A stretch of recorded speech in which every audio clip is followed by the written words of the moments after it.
Persatuan Bola Sepak Malaysia (FAM) mengatakan peluang besar skuad Harimau Malaya untuk menyertai KAFA Nations Cup yang dijadual berlangsung di Uzbekistan dan Kyrgyzstan.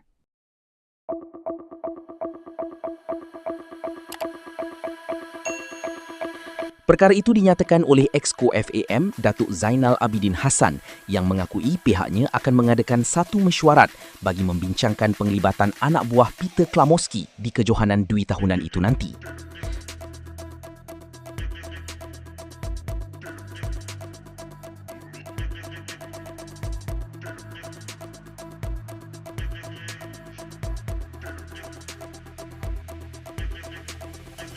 Beliau berkata FAM tidak menghalang sekiranya saingan Piala KAFA itu boleh memberi manfaat kepada prestasi pasukan kebangsaan.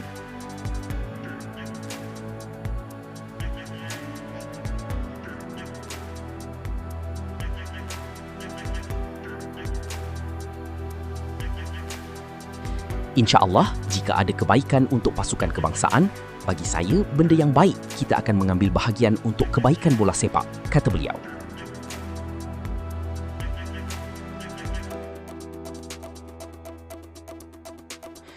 Skuad negara berpeluang mencabar beberapa pasukan Piala Dunia apabila sah menyertai Piala Nations KAFA pada September ini.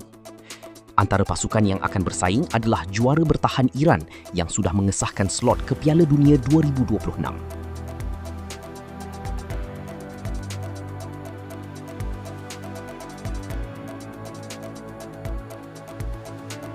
Selain itu, Uzbekistan yang turut melayakkan diri ke Piala Dunia tahun depan juga akan menghangatkan saingan itu.